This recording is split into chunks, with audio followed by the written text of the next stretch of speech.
All right. So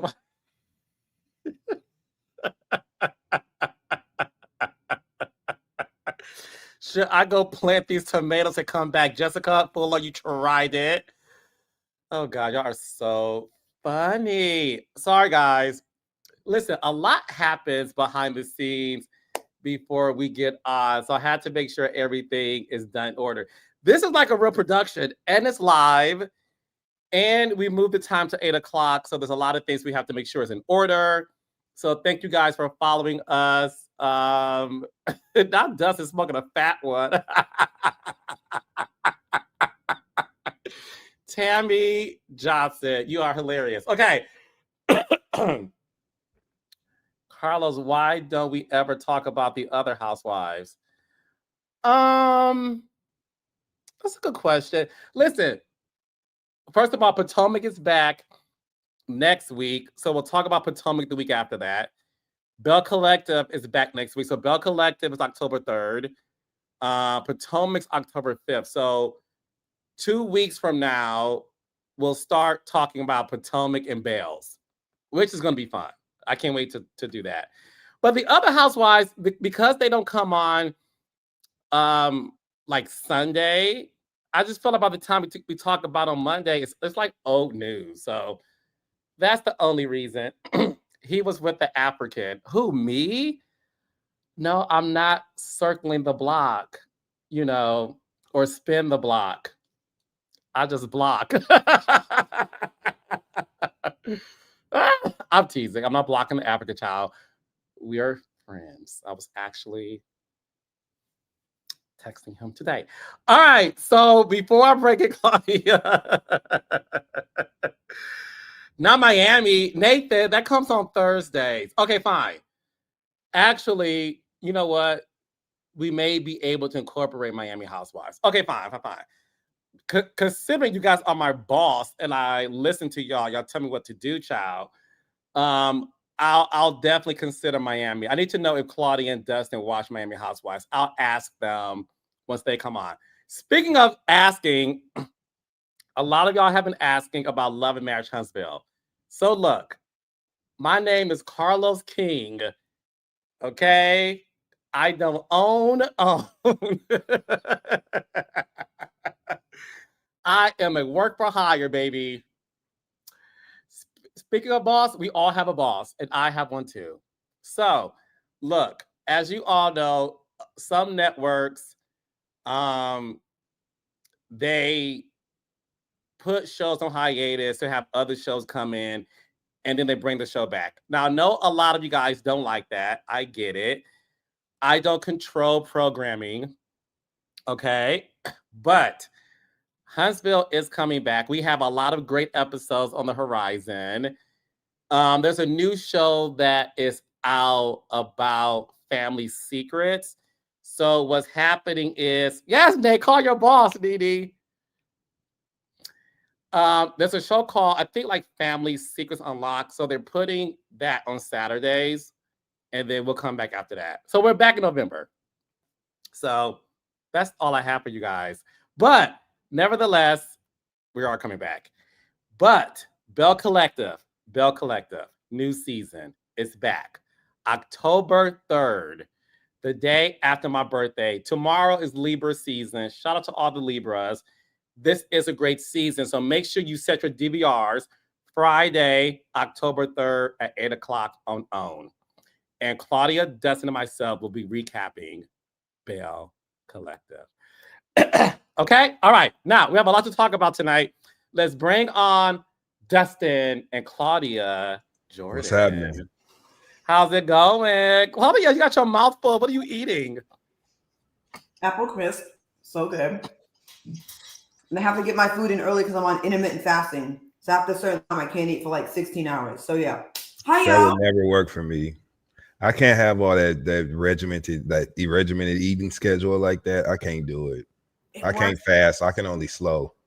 So I can't do it. Sorry. But good luck to you though, Claudia. You're good at that kind of stuff, those diets, and you're disciplined in that way. I've done 12 miles in 3 days. The first night I went 20 hours without eating straight, and I just dropped 4 pounds from that. I would have dropped dead. And then today will be. You look good, and you look very tanned. It's so hot out here in Texas, so I just be going on these walks, and I just get like brown. I love it. The brown of the bed for me. Hell No, yeah. you look great. So how was y'all weekend, Dustin? What or who did you do this weekend? Had a great weekend, man. I was working this weekend. So I had a good weekend working on some new stuff coming. It's going to be a good Q4 for me. A good 2026 for me. God is good. So I've just been focused. I've been a grown ass man lately and just been kind of staying focused on all of my business. And so, yeah, that's what I did this weekend. Mm-hmm. Are you not focused on like dating anymore? Is that a back burner to you focusing on your flourishing and amazing career? Well, we don't really have to put too much into that. Well, at least me, I don't believe in putting too much effort into that. I think that that's something like for me personally, this is just me. This is my thing. The way that I do it, I like for my dating experience to be very organic, very organic. I want a partner. I'm looking for somebody that should, hell no. I just want to meet somebody and become smitten, fall in love, fall in whatever. You know what I'm saying? I want it to happen that way. So that never was my focus. I love it. Okay. Claudia, what do you think about that? Your Aries brother. I hear what he's saying. He's not trying to force a round peg into a square hole. It's just it happens. I know. I tried that plenty of nights. It doesn't work. Go ahead, Claudia. No, you got to go with the hole that you're equipped to fill. You know what I'm saying? Or don't date a square. How about that? I feel on that. Like I want it to be organic. I don't want to force. I don't want to have to like be on someone's ass. Like you didn't call me back. Like I want you to like be just as excited about me as I am about you. And it shouldn't have to feel too hard. It shouldn't be too much work. I want it to be fun and light and airy. And and I don't know.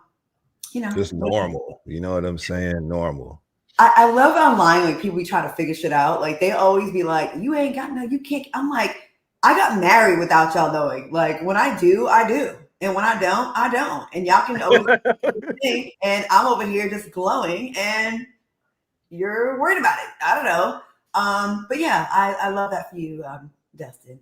Thank you, friend. I do too. Thank you, friend. Dustin likes it organic the way I like my green apples. So look, I will say this. Oh, wait, you trying to call me up before you ask you about the African. That's all you was trying to do just now. I was about to ask you about, you said something about the texting. What's up with the African colors? Right. You been on WhatsApp?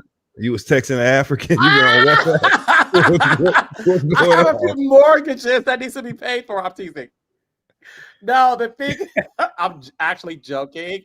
No, the thing is, listen, I don't have too many exes. Because I am a relationship person. Yes. Yeah. I love Claudia, not too much. I love being in a relationship with somebody that's worthy. I'm not like Lisa Hochstein off of Miami Housewives. Are you happy, Nathan? I'm talking about Housewives. I'm not like Lisa Hochstein on Miami Housewives who got divorced after 13 years in November. And a week later told her boyfriend to marry her. Like she wants to get married. I'm like, calm down a bit. So I'm not like that. So me and my African, we're still friends. It wasn't a bad breakup. Nothing crazy happened. I don't have bad breakups. I'm a grown-ass man. And clearly as a journalist, hey, Portia, I am a great communicator. So any of my, I only have one ex though. Because the guy, my first boyfriend I was 19. That don't count. And it doesn't count. And we only dated for 2 months. And he dumped me via email 2 days before Valentine's Day. Trash. Yeah. Or you can be thankful. I'd be like, I know what I'm doing in 2 days. Somebody else. Well, no, Dustin, I was a square in a peg hole, so I had no backups. Wow. You know what? I can't wait for the day where all three of us, like the planets are in alignment and all three of us have someone. It doesn't have to be a boyfriend or a husband or whatever. It could be just a friend. It could be a nice little piece of something that we have fun with. That. Yeah. Yeah. Like that, where we could just go on a couples trip. I think that's so cool with the people. I love doing double and triple dates. I love doing stuff like that. You know, Yeah. yeah. I was in your hometown, Carlos. I was in Detroit over on Friday. Me, Nicole. I saw that. You looked amazing, by the way. Thank you. It was a dinner for a friend Ray, and he's like the mayor out there, and it was like beautiful, very upscale. It was beautiful. We had so much fun. I did an edible mushroom. I was told it was a low dose. I won't say which one of my girls gave it to me, but I just kept saying her name all night. I'm like, that goddamn. I was laughing at everything, and I was also like so perceptive of everything. I could not stop laughing, but I also tried to do the Tamia dance on it. And someone said, you look like bumper cars out there. Me and Annie was colliding with everybody, going the wrong way. The mix side was definitely mixing. I was like, no, I'm black. All that turning around, them directional changes and shit. Yes. All that. We got the first part, and then and then the turning around, and then not knowing where I'm supposed to be. It was hilarious, but I had a great time, and I didn't go to the casino, so I'm very proud. Oh, really? You didn't play? That was going to be my next question, was if you got on the tables while you were there. Oh, I was a good girl. No, you look good. You look good. You look good. So one thing we have to get into is it's a lot going on, Dustin and Claudia, in these streets. So are y'all ready for shot topics? You know it. All right, so get your shot, raindrops, get your shot. Make sure you guys are not driving. Okay, so do not drink and drive, raindrops. So we got our shots. Dustin has his hen dog. I got my ginger. And Claudia, you have what? I have some rum and some Simply lemonade. All right. So shot topic of the day. Go.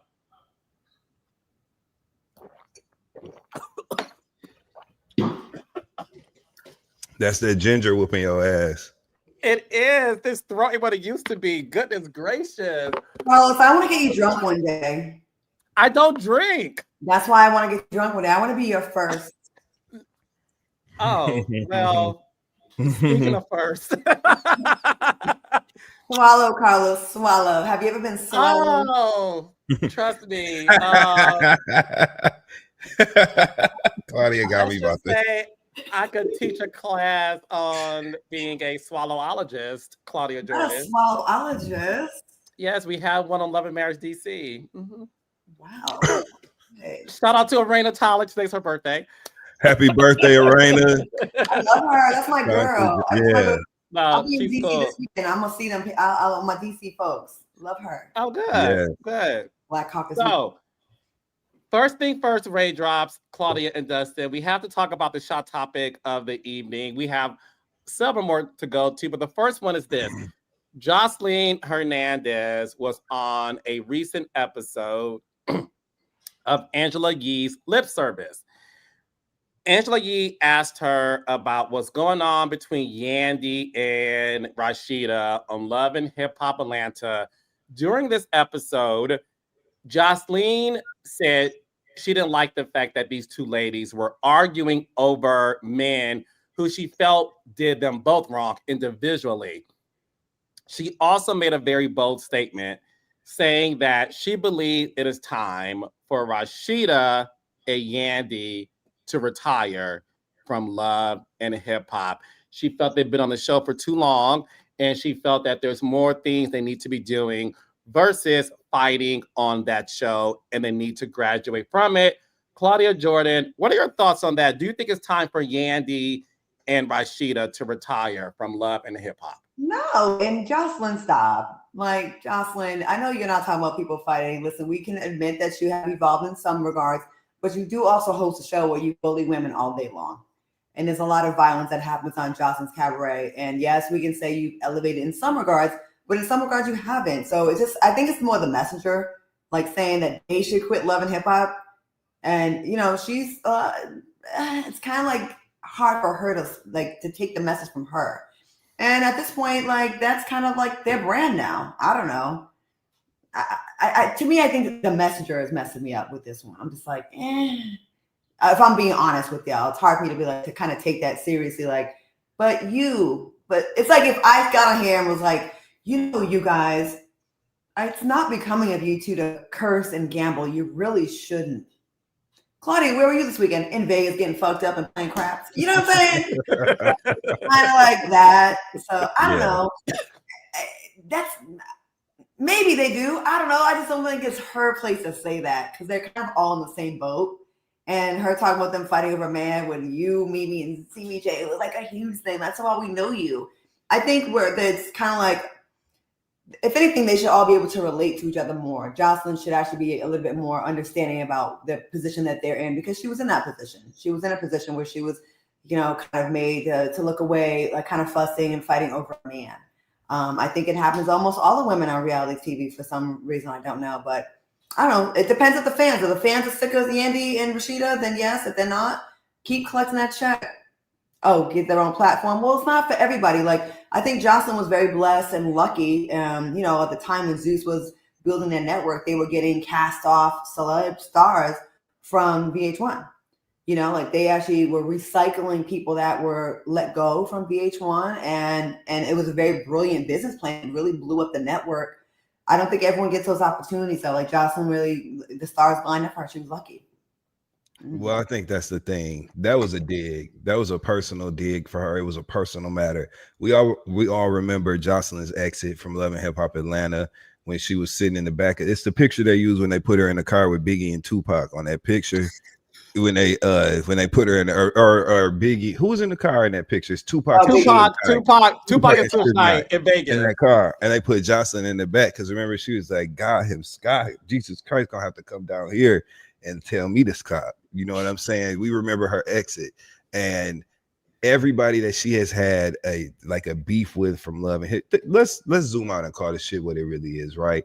Joseline is one of the only people that has been able to depart from the Love and Hip Hop universe and have legitimate success independent of that. She never really even wants to be associated with the Love and Hip Hop world until you're talking about somebody that she had beef with. So I think that them and Yandy caught a stray because we all know Yandy was super close with Mona Scott Young. Joseline and Mona didn't really have the best exit or separation at the end of that season. Joseline and Rasheeda have beef before. She's going on to see success independent of Love and Hip Hop, and Rasheeda and them are still continuing to see success, but on that cast. And so I think that was just a dig, like, I got out. Y'all still over there. Y'all definitely need to retire and move on, and I'll put some new people in position because we sick of seeing y'all. It was a personal dig. That's all it was. Yeah, and look, I'll say this much. I don't see anything wrong with Rasheeda and Yandy continuing to be on Love and Hip Hop. I think in this landscape, it's what you said, Dustin. And to Claudia, look, Joseline was able, which is very rare, right? And she deserves all the props that she does receive, which is she did quit Love and Hip Hop. She left the show. She quit? She quit. Oh, she did exactly what Dustin said. She stormed out of a reunion and said that God himself would have to come down here to get me to come back on Love and Hip Hop. And she got driven off in her SUV. And she left. And then did Joseline's Cabaret. And she also came back to make appearances in Miami, maybe 2 years later. And what she also said in the interview when Angela Yee asked her if she would ever go back to Love and Hip Hop, Joseline said, yes, for a couple of dollars, I'll make an appearance here and there, but she has no desire to go there full time. And listen, she has graduated from it and she's doing extremely well. Shout out to Joseline. I think when it comes to Rasheeda and Yandy, particularly, look, those women have benefited from being on the show. We all have benefited from being on the show, a part of it. And I think no one can say when is their time to leave. I look at someone like Kyle Richards, who is still on Beverly Hills Housewives. She's the lasting OG on that particular franchise. And she's making it work for her. She has NBC scripted deals. When it comes to Rasheeda and Kirk, look, a lot of people make fun of Rasheeda and Kirk, but they are making lots of money doing the show. They open up a restaurant, Frost Bistro. They're able to really monetize from that. Same thing with Yandy. Yandy has a skincare line called Yellow Skin. And Yandy, who started from the New York days, has graduated to being a part of Atlanta. And it's working for her. So I think it's one of those things where it may not work for a lot of other people, but it's working for them. And look, I would say this much. I would love to see Mimi Faust back on Love and Hip Hop Atlanta because I just think Mimi still has a story that needs to be told. And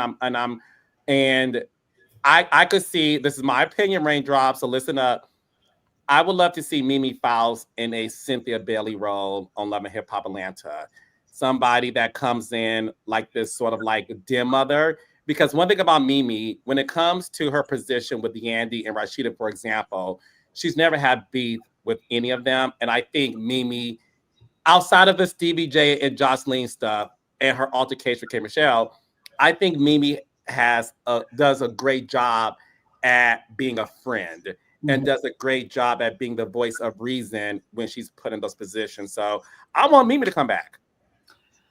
I think that would have been like great for her for a long time, but it's not happening because I'm the EP of a new show that she's about to do called Cleaning Up My Life, and that's gonna be Mimi's show. So that's what happens. Drop the mic. It'll be out soon. And We then just got an exclusive. some appearances, yeah. It'll be out soon. We've been working on this. We've been shooting quietly. And it's definitely Mimi making amends with things, fixing things, cleaning up things, playing on the whole Made thing. Made, yeah, yep.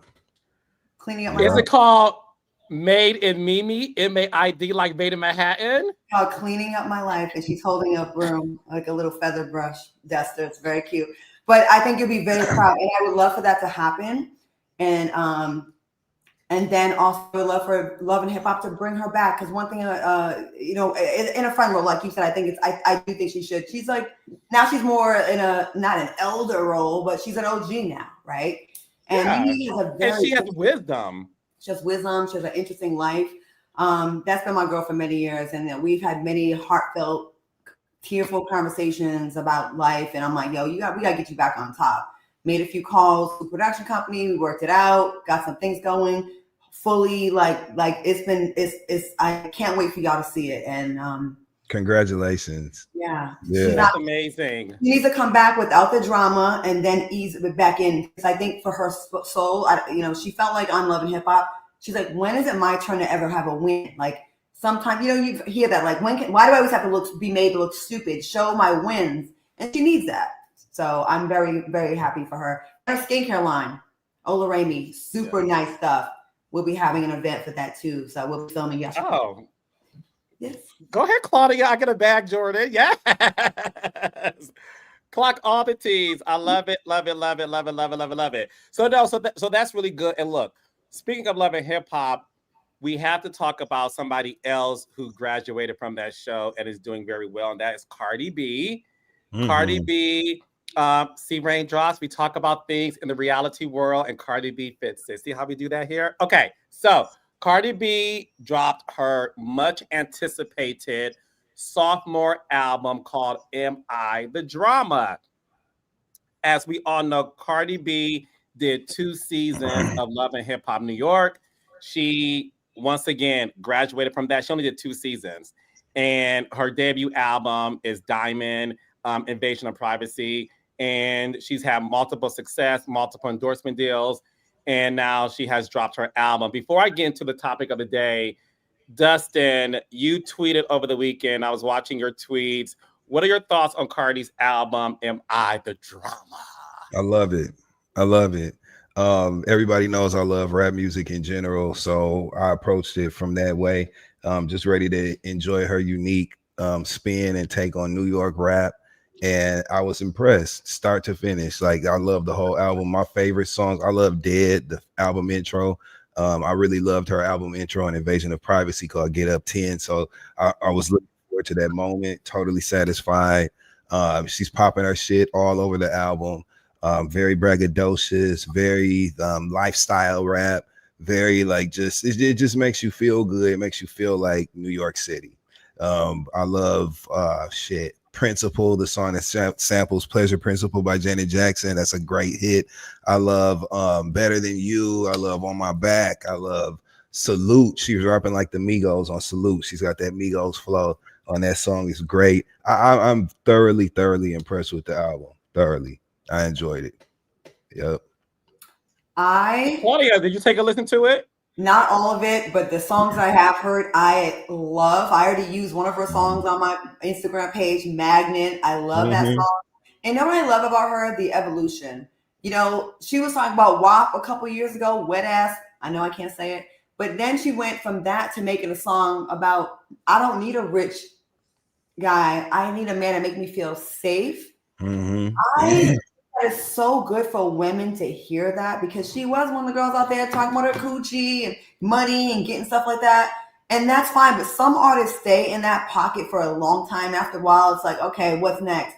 I love the evolution. And now she's talking about she wants a man to make her feel safe. She doesn't need a man for money. She is the man with money in a relationship at this point, right? Right, Offset. So, she's got it. So I just feel like I loved it. The people that are saying that this album's a flop, stop being a hater. You can support more than one woman at the same time. I think we should support all the women that are in hip hop, all the rap girlies that are out there. The album broke records on the first day. I believe it's already diamond. Already certified platinum. So platinum. It's already platinum. It will be diamond. Like the people are waiting for a long time. The most successful person from Love and Hip Hop. A lot of women wanted to be in that position. She did her thing. She went on there, did what needed to be done, established herself, got people to know more about her personality, and blew the hell up. Yeah. Who can have that much fame and brand deals from one album 7 years ago? This is her second album. She dropped countless singles, features. The woman stays busy in books. And I love her humble attitude. I think she's so likable because she talks about her failures as well. Like, she's not trying to just be flawless. She's like, I effed up. Or, I think her personality is what sells all her music. It's just so fun to listen to. Did you listen, Carlos? I did. So listen, I have to finish it, but so far so good. Listen, I'm like Claudia and you, Dustin. Everybody knows that I love the girls. I love female rappers. I am one of those people who listen to everybody. The song I like the most so far is Magnet. Mm-hmm. Face Pretty. I could probably really win a pageant, baby. Yeah, that's the shit. Yes, I do like Magnet. So the thing is this, I will say this much. One thing that I do want to talk about is the fact that we should not be putting people against each other. Everybody knows I am the biggest Nicki Minaj fan in the entire world. I am a certified barb and I love it here. But that doesn't mean I can't listen to Cardi B, Lotto, JT, Foxy. Because I grew up, y'all know I'm older. I grew up with Kim versus Foxy, and it was a fun thing to listen to both women's records and have a fun debate. And I want people to get back to having fun debates and make the debate fun, because to me, that's the essence of hip hop. It's when you can say, let's go bar to bar in terms of the body of work. Because in order for you to sort of really go hard for your fave, it is important to know the music so that you're able to challenge an educated thought on it. So I think let's get back to having fun debates. I don't want people to get caught up in a divide, which brings me to, go ahead, Dustin. No, I'm not talking to nobody who is not a fan of rap music about Cardi's album. I'm not. If you're only interested in it because of this competitive dynamic that the fans have introduced, and you're only interested in it because of that, we don't have shit to talk about. If you're not a rap music purist, if you're not a person who listens to hip hop, I personally do your thing, fight and argue in the spider web corners of the internet. I don't give a fuck, but just I'm not talking to you about the album. You understand what I'm saying? I'm not wasting my time going back and forth. There's nothing for me to debate about. I don't have a personal stake. I ain't produced nothing. I don't have no points on none of these records. It's not personal for me. So if you're interested in simply that competitive dialogue, that fan stand war bullshit, talk to somebody else, because I don't have time for it. I want to stick to the music. I want to be able to enjoy the music. You should like whatever you like and be able to listen to whatever you want to listen to. That's the part that's funny to me. Yeah. I don't even entertain it. You're penalized if you loudly say I like Cardi, like that somehow is a dig at the Nicki. It's not. Like, you can independently like someone as nothing. It's not a dig at the other one. Guess what, y'all? You could even like both. Imagine that. It's music. It's music. Yes. Yeah. I agree. No, you can like both. And I want people, listen, this is Carlos King's opinion. I really want people to get back to having these fun debates, because I just remember growing up where it was fun to debate Janet Jackson or Madonna. Like, we have fun doing that. We have fun, like I said, with Kim and Foxy. We have fun with Brandy Monica. Ooh, I had to get Foxy down together one time though, because she was hating on Kim way too hard. So I got in the comments, and then she got in my inbox. I was like, "Bitch, do you hear me?" I remember that. She was popping not out. too much on Inga, Claudia Jordan. My ass, because I used to like Foxy, but I'm like, why are you hating on Kim so hard? Y'all from the same genre. Y'all should love each other. So no, sorry. I like. But I will but I will say this. I listen. I always looked at Kim and Foxy as they were competitive, and it was never dirty. It didn't have nothing to do with us. It was them. Or even better. Are you so mad at the girl? Like, knock it off, Foxy. Y'all should be collabing right now on the Tom Joyner cruise. Like, what we doing? Not too much on Inga, Claudia. Look at me, Dustin. She got banished to her room, fighting with someone in the nail salon. She was fighting with someone in the nail shop. That's what she was doing. We all had bad days, Claudia Jordan. So, anyways, you right. Hold your people accountable, scholars. They say she's 730. They say she spaz out. That's out, baby. Come on, Broken Silence album. Go do it, baby. Let's go, Dustin. BK, the home of Biggie and Jay. All right. I love Kim. I love all the girls. So listen, I do want to talk about this though. It was a big conversation and controversy on Twitter. Dustin, I'm pretty sure you saw it. You're friends, Dustin, with the host of The Read, right? So that's Kid Fury. And Crystal. Kid Fury and Crystal. Yeah. So Claudia, I'm not sure you saw this. I had to report it earlier. Okay, so the raindrop, just so you know, and let me put on my readers because Crystal had a lot to say about Cardi, and I want to get y'all thoughts on this. So as we all know, not Claudia, Lord Jesus, Cardi is pregnant. Claudia, does you want to tell me? Cardi is pregnant with her fourth child by her boyfriend, Stephon Diggs. We're not sure how many months she is, but she also announced that she is going on tour soon. So it's Crystal, right, Dustin? Crystal, yeah. Crystal, okay, thank you. Crystal had a lot to say on the Read podcast, and this is what she had to say. I'll give you guys the cliff notes. She talked about how it's not just money. You also need parents who are very mindful and deliberate about bringing you into the world and choosing to guide you into adulthood. That is how we raise decent, good people. She continued that your mama out here giving her pussy to whoever the fuck she wants to and keeping whatever y'all drop off in her fucking uterus is crazy. I was expecting so much more out of Cardi B because you are not just some broke, bored bitch in the Bronx who don't got shit else to do. And she went on and on and on. Cardi B responded on a Twitter Spaces and pretty much said that, look, it's her body. She can do what she wants to with it. She really didn't go off on Crystal, but she pretty much just said like she loves being a mom. This is what she wanted to do, and that nobody's going to stop her from doing that. Dustin, what are your thoughts on all of that? Do you think Crystal went too far? Because a lot of people said she did, based on the fact that she has a degree in mental health counseling, I believe. Okay. Right. She's not a licensed therapist. She doesn't practice, but she did do the coursework, the courses of study, and she graduated. I think that The Read is a show that has seen success for many, many years. It is a trend-setting podcast. I think that they've done a lot of firsts. They kind of set the tone when it comes to several things that are popularized in podcasting today. And people love Crystal and Kid Fury for their strong opinions.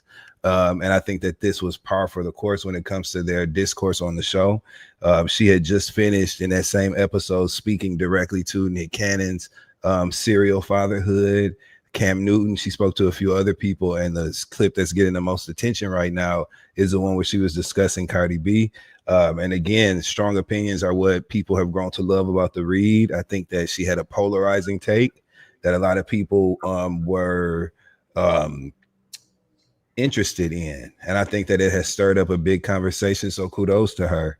I was with her earlier today. I love her like family. And one thing that y'all know is that I'm never going to go against my people. This is not a situation where you have to take sides. But if anybody thought I was finna sit up here and talk shit about my girl, you have me completely fucked up. So I love my friend. That's like my sister. We're family. And she said what she said. And I think that it's great that it incited people to have a dialogue that can explore themes in motherhood and women, working and having a career and balancing those things that are very real issues and concerns in the world. And I'm glad that it sparked that discourse. And I think that there will be people who agree, people who disagree with her take, just like people agree and disagree with the things that I say on this show on Monday nights. And I think it was cool that she was brave enough to share her opinion.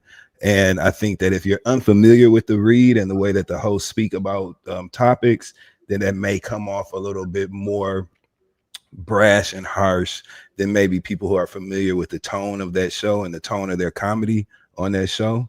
And so I encourage everybody to go listen, turn up the read. That's what I have to say. Claudia Jordan. Well, I'm not familiar with their show. I haven't seen it before. So I saw a clip say for the first time. And because she's your friend, of course, I'll be respectful of her. But I really thought she was very out of line with the tone. You can still say the same thing without calling Cardi so many bitches and her fucking uterus and this, that, and the third, especially as a woman. Like, listen, it ain't like she's out here being a whore, screwing everybody. She was with the same man for a very long time. He cheated on her relentlessly, embarrassed her. When she stayed with them, she got criticized. When she leaves and moves on, she gets criticized. Yes, would I have wanted her to wait to have a baby? Yes, but guess what, y'all? Her uterus is not my uterus. And if that's what she wants to do, then that's what she should do. And I just feel like people, just like when they worry about gay marriage and abortions and who's with who, are just way too involved. There's a way to do commentary without taking it so personally. Now, I've even been guilty of it myself, and I'll be the first to say, if I've had some past issues with someone, I definitely will still take things personally, but I don't believe there's a thing with Crystal and Cardi B that I know of. But I just felt like, I just wish, because from what you're saying, she sounds like a wonderful person, that she would have said it in a way that wasn't such an attack on Cardi and bitch this and bitch that. I was like, ugh. Like, it seemed like she was really invested in Cardi B. And while I may agree with, damn, I'm gonna say this about Cardi. And she could say, Claudia, I don't know you like that. I met you a couple times. Ain't none of your goddamn business what I do. I wish, and if I had to say, which I don't, it's not my life, it's actually Cardi B's life, I would have loved for her to break off from Offset, have fun, really be outside for a little while, enjoy dating, have a clean divorce. Because at the end of the day, no matter what he did, he can't say that she was out there, right? And I do think she waited until she was separated. I don't think she cheated on her husband. They were separated. But it would have been nice, so less criticism.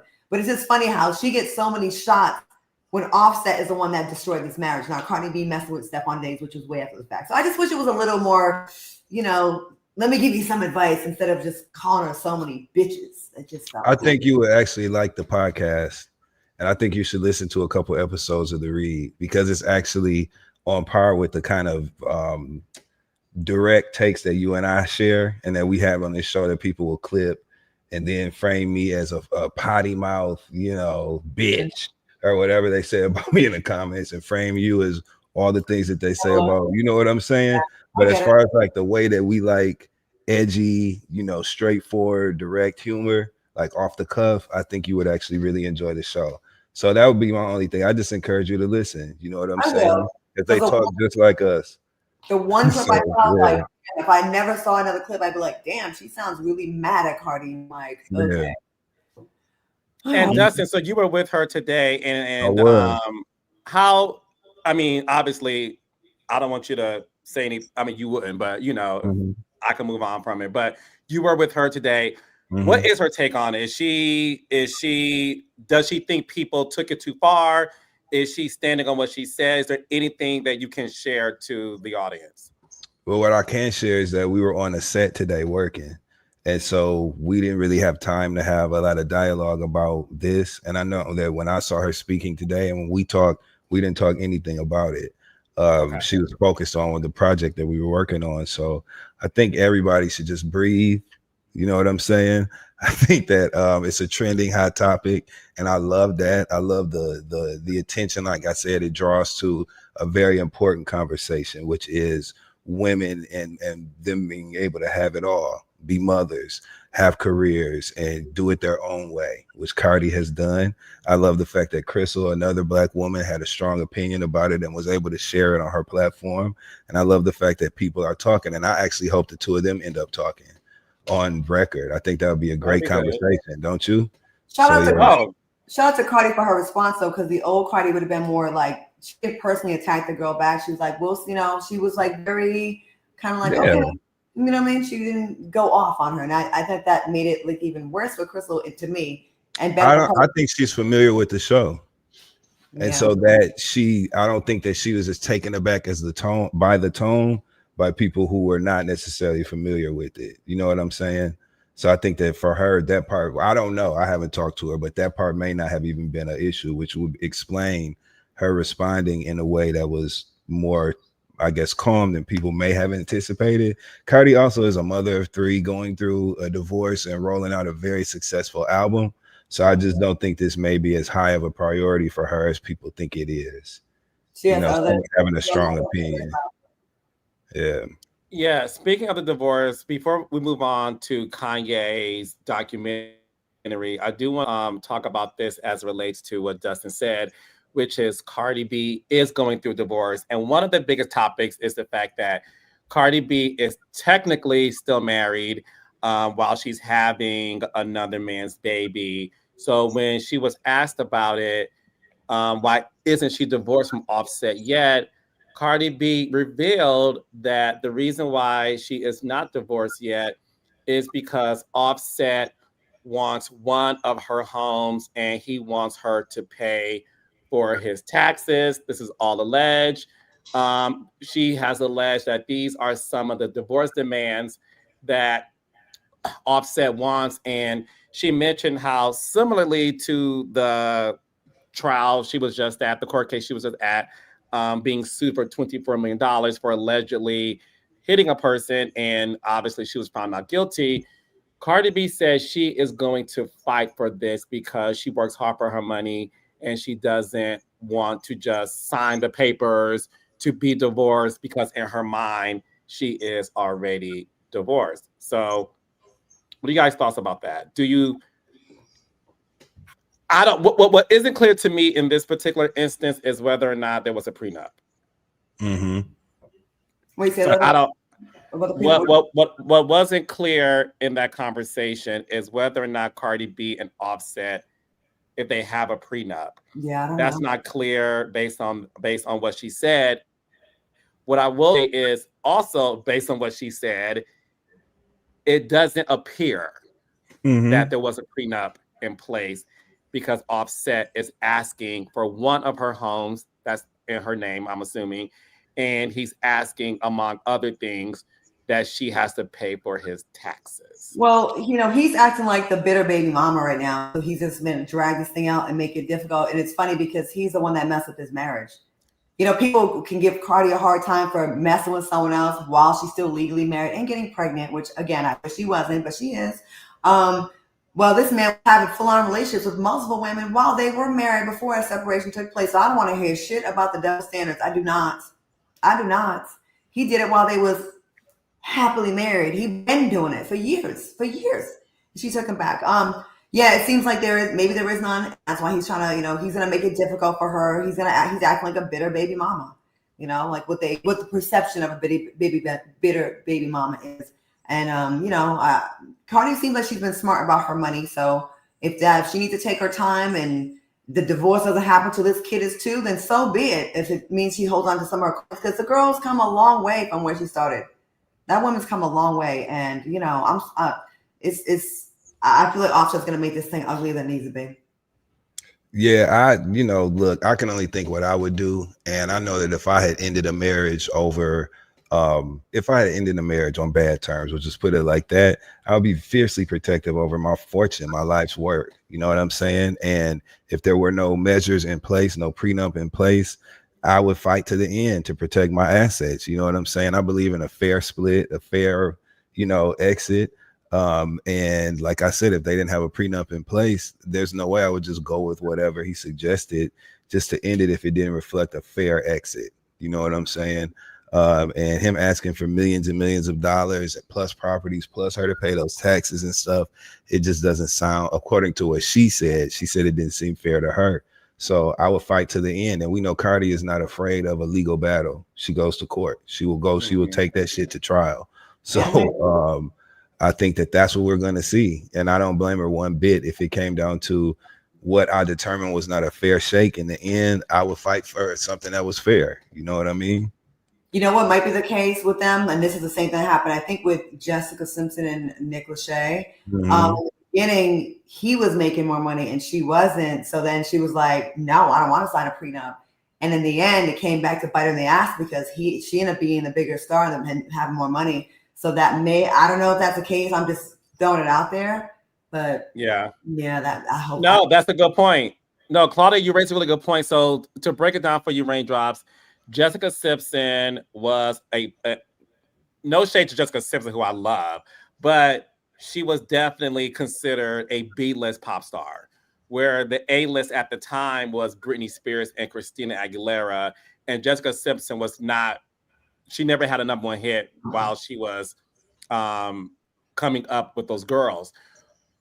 Nick Lachey was a part of 98 Degrees. Now, granted, 98 Degrees wasn't NSYNC or Backstreet Boys, but the group had more success than Jessica Simpson's solo career.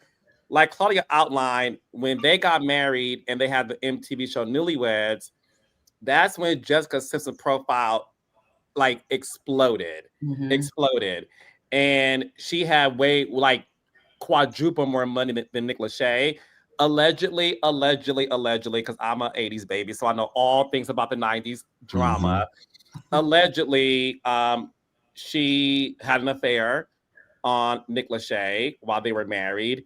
And a lot of people felt that was one of the main reasons why the divorce did become nasty. And allegedly, he wanted a lot of what she made during their marriage. So Claudia raises a very good point that when Cardi married Offset, Cardi's album, I believe, dropped. But for all intents and purposes, it's so eerily similar because Cardi's a solo star like Jessica was. Nick Lachey was a part of a big group like Offset was with Migos.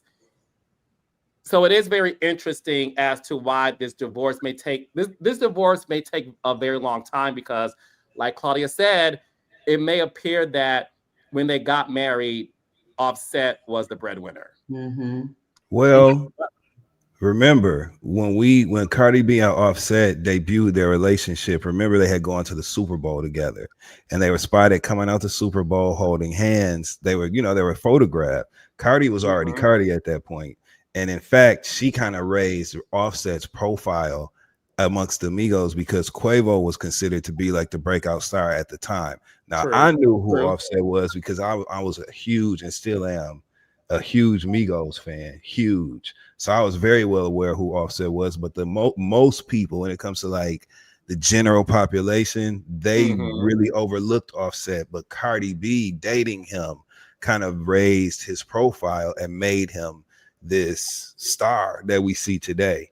So that is, you know what I'm saying, a point to be shared too in this case that makes this even more unique because Cardi probably was already in a great position at the time. We'll just put it like that. I'm not sure who had more, but I know they were both doing good when they started. Both. Oh, for sure. Yeah. But she was at the beginning of her. She was just on a bubble and pop, right? And I will say this. No, it wasn't. When they were married for 7 years, right? I know, but remember, Cardi B album was 7 years. Cardi B pregnancy was announced on Saturday Night Live. Yeah, when she was promoting her debut album. Yeah, so her debut album technically wasn't out. I'm thinking about gangster bitch music. I'm thinking about the mixtapes. I'm thinking about her mixtape. Okay. My bad. Not invasion of privacy. Yeah. All good. Pregnant on tour, on her first tour, she was pregnant. She was. I think she was just starting. Listen, it worked out for Offset. He won. Like she was, and she was just, and then we don't. Well, that's the reason why it is this big conversation. I'll move on after this, but that's the reason why when I had Regina Carter on my podcast, She mentioned how the reason why she's very careful of dating is because she feels like men nowadays are clout chasers. Not saying Offset is one. I'm not saying that, raindrops. But Regina Carter felt that ladies watch out because these men nowadays are going to get with you to raise their profile and impregnate you so that they're able to be saved for the rest of their lives. So, Ooh, child. Oh, so true. Thank God for false pregnancy tests, I tell you. Claudia Jordan. I got to drink on that because once I thought I got with my it turned out it was a positive. It was like a faded one. I was like, oh no. Oh, that would have been a hot ass mess. Lord Jesus, thank you. I went on a boat, right? The day I took the test, and all these like dolphins came on the boat. I think the dolphins gave me energy. It was like, no, we release you from that spawn of Satan that might be grown inside of you. You are a hot mess. Moving on, I want to get into Kanye West documentary. Dustin, I don't know if you had a chance to go to the movies on September 19th, but if you didn't, I'm pretty sure you and Claudia saw a lot of things online. So Kanye West has a documentary.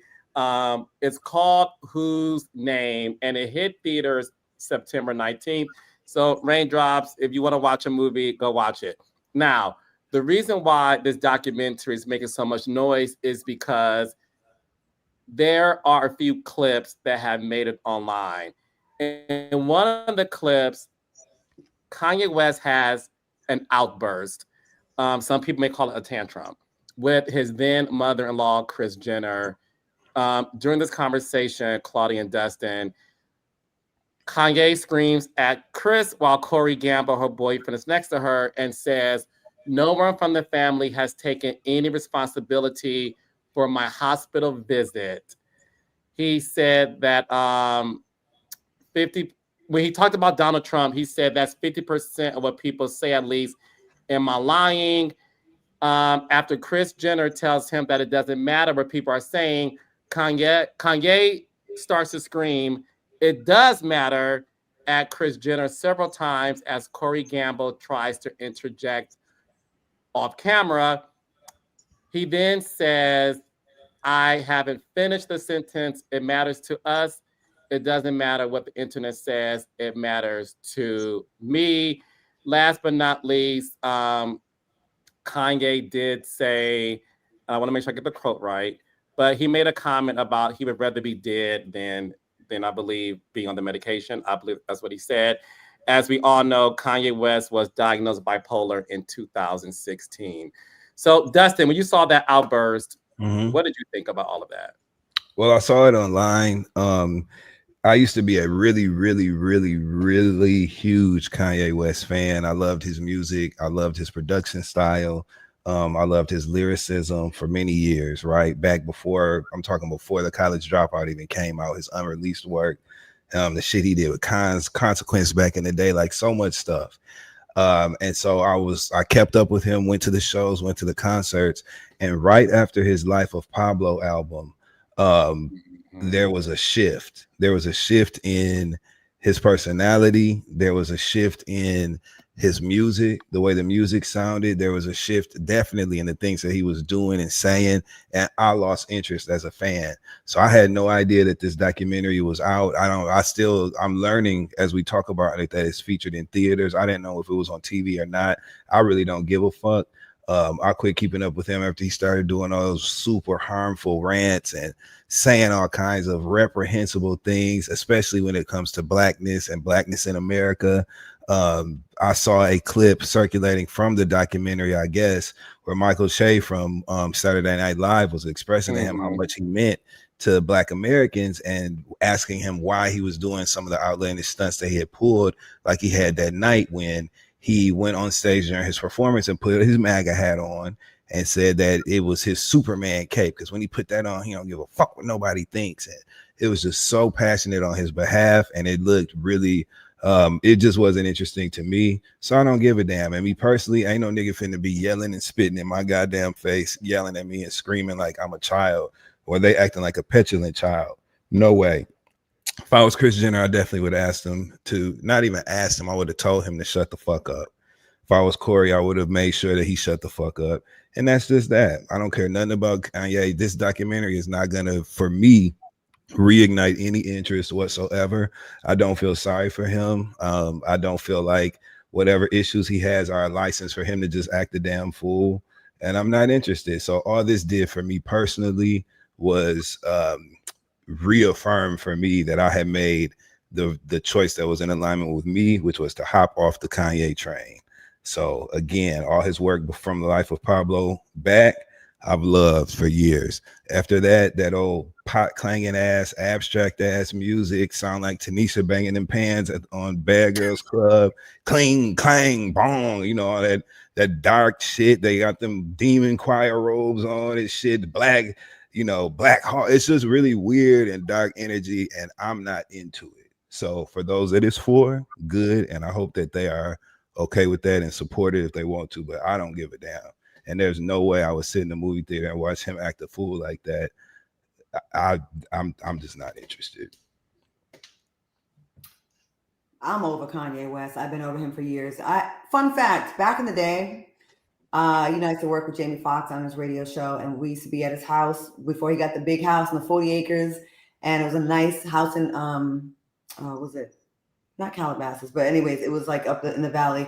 And Kanye would come by the studio, and I remember one day we were all together when they were making that song "Overnight Celebrity," Twister, and we were all suggesting R&B names, and I'm the one who said "Ready for the World," and it was a new edition. We were all like saying stuff, and that's when Kanye was so humble, so creative, so interesting, so cool. He was the kid from Chicago with the big jaw and the backpack. And then the next time I saw him, he had blown up a little bit more. He was still cordial and kind. He would say hello. And then the next time I saw him, he was a little bit more distant. And then the next time I saw him, he was totally fucked up in a club one night, and he tried me. Okay, I've talked about it before, and locked it. There's a security locked us in a room together, right? It was like this thing, but I got out. Nothing happened, but whatever. But he was just weird. I was like, "Yo, you know me from around the way." Anyways, that's just my context of how I used to rock with him. I thought he was like super cool, and like I had some familiarity with him. Watching this man go to the heights that he's gone and become this international huge superstar, and the music he put out was like, just a lot of people rock with it, right? To go to this cocoon that he's become, hugging Donald Trump from the back, wearing a red hat, acting like this is his master, and then we're supposed to give you so much grace because your mother died. I'm sorry. I'm sorry that your mom died. I know that had to be traumatic. I myself have not gone through that yet, and we all will. But millions upon millions, billions of people have lost their mom. And yes, it all affects us differently, but I'm tired of giving this man grace for every bad decision he makes, including talking about how you wanted your daughter aborted, talking about your ex-wife the way you have, insulting the entire Black community and our ancestors, saying slavery was a goddamn choice. Well, the way I see it now, your mental illness is a choice because you refuse to do anything about it. And then when you take medication for it, that maybe or may not be the wrong, it's always somebody else's fault. It's Kris Jenner. It's Kim Kardashian. It's this person. It's that person. When is it your job? When is it your position? You, as the man, when is it on you? Listen, we all have issues, right? We have addictions. We have shortcomings. And I do think that Kanye is aware that he has an issue. So do something about it. If anything, if not for us, it's not about the fans, and who gives a fuck what we have to say, right? But for your beautiful children and for your legacy and for what your mom would want you to do. Your mother, from what I read and remember, was a great woman, an educator. And I think she would be embarrassed by the men that you have become today when you fixed your mouth to talk shit about Rosa Parks and slavery being a choice. Like Black people that were removed and kidnapped from their country and brought on boats, and many did not survive, would have a choice like, yeah, let's just rise up. Nigga, are you crazy? So he's broken my heart many, many, many times as a Black man that has so much influence. And the things he's saying, it's just like, I'm just so disappointed because I only brought up the beginning of meeting him because the guy that I saw had this promise, this light in his eye, and just like, I was proud to see him like rise up the ranks and to trick it all off and blame everything that's wrong in your life on the Kardashians when you was the one capping and want to be in that family so bad, and you love your proximity to whiteness so much now. I don't even know who this nigga is anymore. I don't. And let's not even begin to talk about the voices and some of the names that he platformed and brought to the forefront and suggested that these people had good ideas. And he has a very impressionable fan base that was absolutely padded by his alliance, his connection to the Kardashians. Very impressionable fan base. He did things like did a silly presidential run at a time when we really needed focus as a country. He's done that. He's platformed horrible voices. It's just everything you can think of. Said the most horrible things you could say about people, about people's kids. And like I said, he's just gone so far against his own constitution of blackness that he had his wife, I guess, walking around Vegas barefoot with strings on her titties. You know what I'm saying? Body all out, looking cold, while he's covered and cloaked in fabric, swaddled like a goddamn baby in fabric, while his wife is walking around barefoot in Vegas. There have never been dirtier carpets than Las Vegas, Nevada. Okay. And he had her barefoot out there with a wet look slicked back. And we're supposed to be into that. Hell, we got to deal with Julia Fox taking pictures on top of boxes and snow mounds in Brooklyn. Okay. Looking like she bites her cuticles and shit and eats boogers. We have to look at that. You know what I'm saying? All because of Kanye West and his antics. So I'm outside of it. I'll just put it like that. I'm outside of all of this. And nothing about what I saw in those clips is appealing. I don't see how any of that can be positive for his product, for the music he's trying to sell, or whatever he's working on now. I don't even know what the fuck he's doing anymore. So I'm not interested. And if I was Kim Kardashian, if I was Rob and them, I would check him for yelling at my motherfucking mama like that. Have you lost your goddamn mind? And what about Corey Hibbs Gamble? You just sat there and let him disrespect your breadwinner, your sugar mama like that? How dare you, Corey? Yo, you need to raise up on him. And yes, not to be cold about Kanye's mental health. He clearly does have issues. And so he does need to get help for it. And people in his circle should. But blaming Kris Jenner for your medication and everything is their fault. But you was dying to get into that family. And you're the same guy that we loved during Hurricane Katrina coverage, that you took a stand against the president of America. And you said George Bush does not care about black people. That was one of the realest moments ever in meeting. We was like, hell yeah. So we thought. Or was it also a play at our emotions as fans and as people who he knew that was something that would stoke, a fire within, you know what I'm saying? Because it was a real feeling that a lot of us shared. And maybe it's echoing some of the sentiments that he's doing now, playing on that whole trope that he plays on. I don't even want to give it no light. You know what I'm saying? Because I'm done with him. I'm not even interested. Them garbage bag ass clothes. Everything he wears looks dirty now. He used to be so fly, so like I've completely lost interest. He sounds silly. Yeah, I am not, and no one here. He sounds literally like he's 13 when he's going on those rants. And I'm not interested no more. There's nothing cool about him for me. Y'all, everybody can do what they want to do, but I'm not interested. There's no way I'm sitting through that fucking documentary. Another famous line when he talked about when the song Gold Digger with Jamie Foxx, he said, and then when he get on, he leave your ass for a white girl. Mm-hmm. Left his beautiful black woman he had. I forgot her name. But she had him. He was very grounded when he was with her. He was with her when he first. I think her name was Alexis, wasn't it? Alexis Pfeiffer, I think her name was. Yeah, I believe. Yeah, she was gorgeous. And then from that to Julia Fox and all the weird stuff she was doing, and she want to write up. I'm just not interested. And like I said, I don't understand how a documentary of him yelling at the Kardashians' mama is going to help him sell anything. That just doesn't even make sense to me. We know that you suffer from mental issues. We know that you suffer from mental issues. And he has absolutely had access to resources and all of that. And none of that is our business because we don't even know him. We're fans of the product that he sells. And so, again, I just don't see how that can lead to a path to anything. Yeah, so, I'm not going to see. There's no way I'm going to be in the theater. I'm with you. I will not be in the theater watching. I'll continue to. Fuck? I'll just I'll see whatever happens across my timeline. But yeah, exactly. I watched that movie where you shot that little kid on Tubi. Hey, and if y'all are interested, it's called All I Want Is You, Part 1 and Part 2. Yeah. It says, I'm just a kid. And I'm like, every day. Someone said something to me about that. Claudia, you really shot the kid? I'm like, and did. The ghost of Kanye West got me, child. Okay, Yes, sorry he about did. that. Oh, Cut his Lord. internet Okay. off. Cut his internet off right now. Cut his internet off. Like, nigga. Wow. Okay. So I know we're running out of time, but I will add this. Look, it definitely. Listen, it's sad to see the state of where he's at. It's sad to see him admit to being diagnosed bipolar in 2016, but also screaming at Kris Jenner saying that he would rather be dead than to take the medicine. Like that is like unfortunate. As someone who lost their mother, Claudia There is you right. go. You grieve. We all grieve differently. You will never get over your mother passing away. And I'm here to say that and speak on behalf of those who are in that position. However, yes, we all deal with things differently. But as a grown person who's a father, who has enough sense to say, I don't want my daughter Northwest dressing like this and wearing makeup. You have enough sense to be a parent of a daughter to make those statements, which a lot of people said, okay, fine, we get it.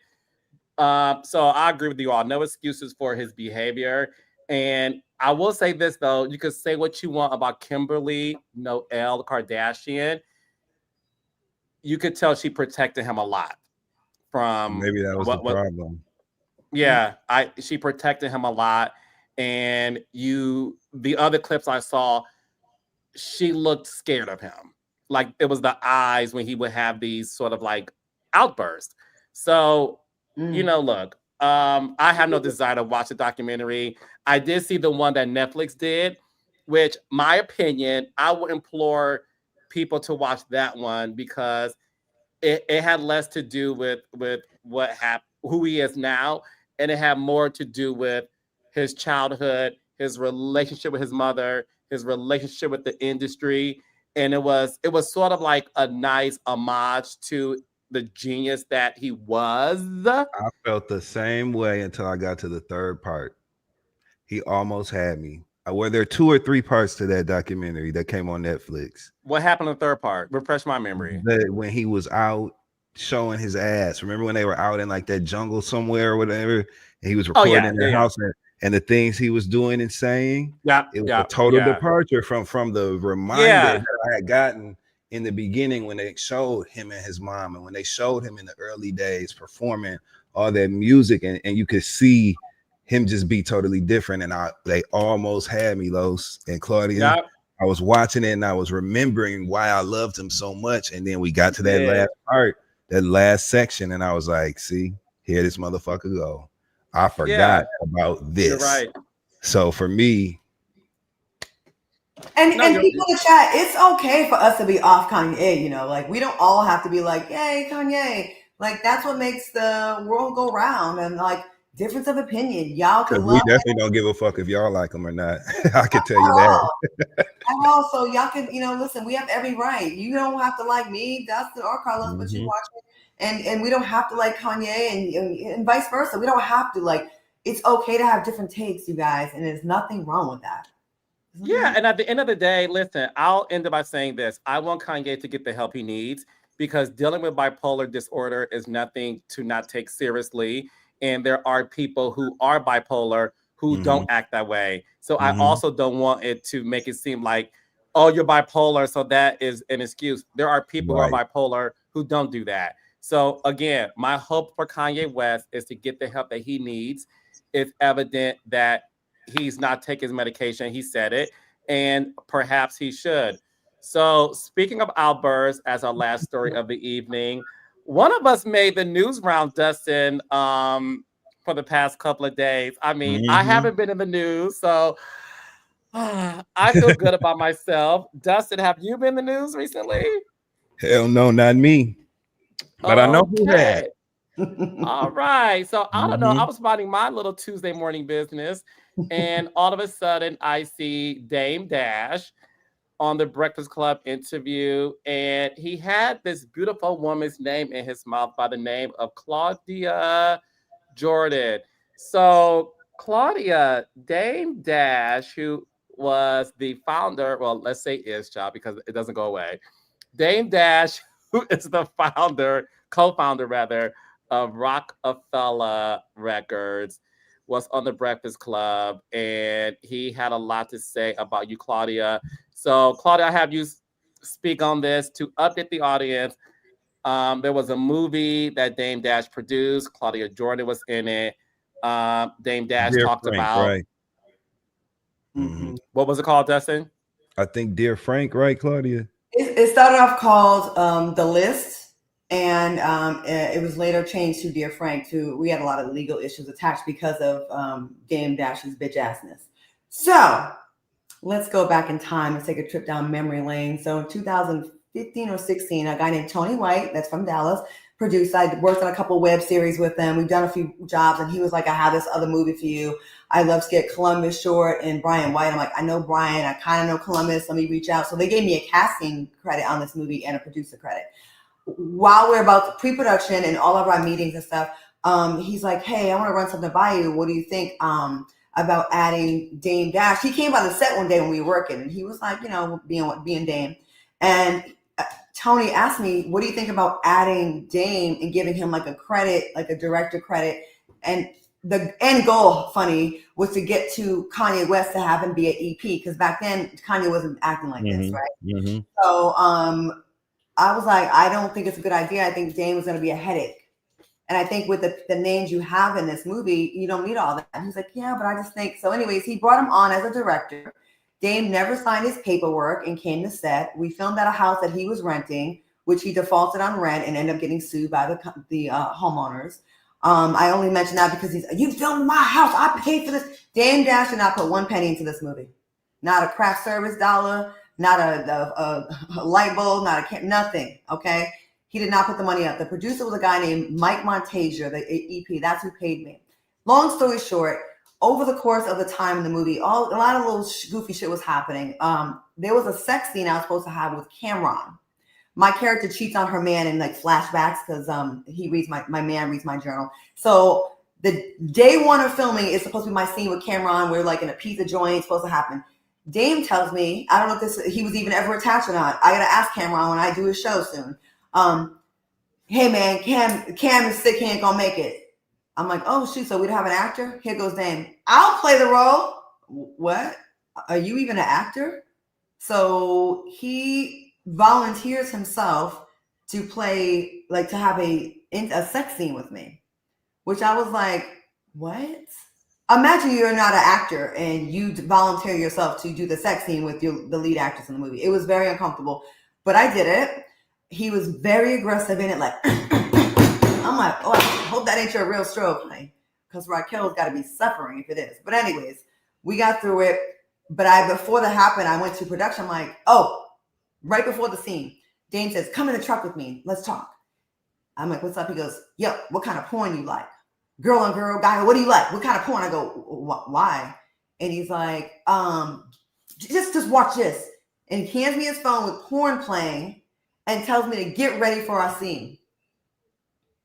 That's not how acting goes, you guys.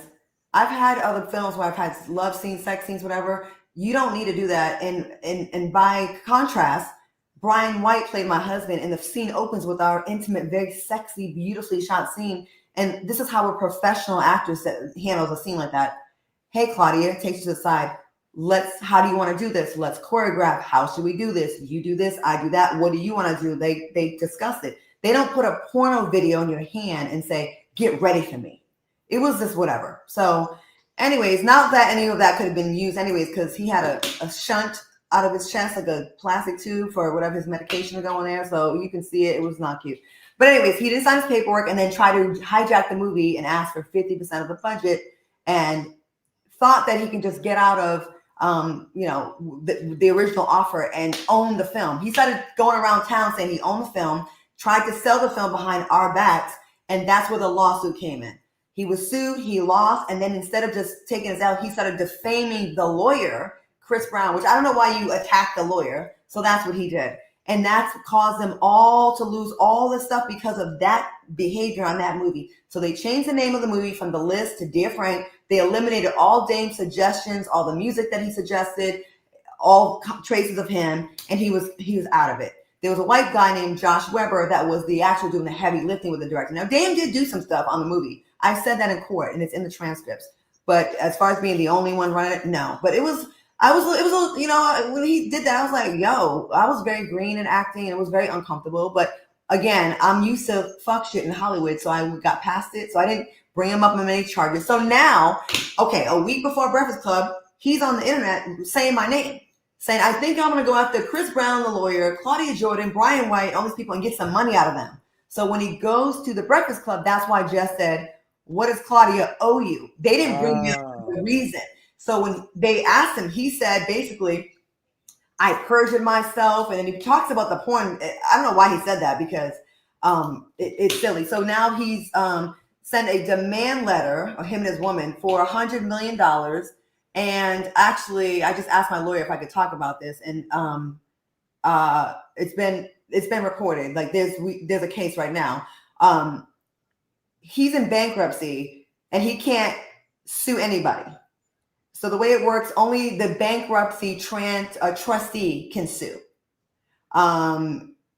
It's silly, but he's too stupid to know this. Like, so he's just doing this for clicks and attention. He recently went after Cameron, which used to be his boy, for a $300 million case. Dame is enjoying all the attention that he's getting because it's the most attention he's gotten since he was on the boat, big pimping, spilling liquor on video models. Okay, so this is just an attempt at relevancy. He's doing real bad. He owes everybody money. He's like $25 million in debt. And it's sad because there's once upon a time he was on a trajectory to really, you know, be set for life. And I hate to see this happen, but it's his emotion. And I think, my opinion, narcissism has been the root of his downfall. And I hope you don't think I'm afraid of him, because I'm certainly not. And Dan, you can kiss my ass. And, you know, that's that. Well, let me just say thank you for sharing your story. I'm sorry you had that experience, first and foremost. I'm glad you're okay. And I mean, I don't have anything else to say after that. I'm just happy you're okay. Oh, yeah. You know, at the time it was 2016. I was going through some shit, and it was just like, damn, you know, like, but unfortunately for most women in this business, we all have many, many stories of similar situations like this.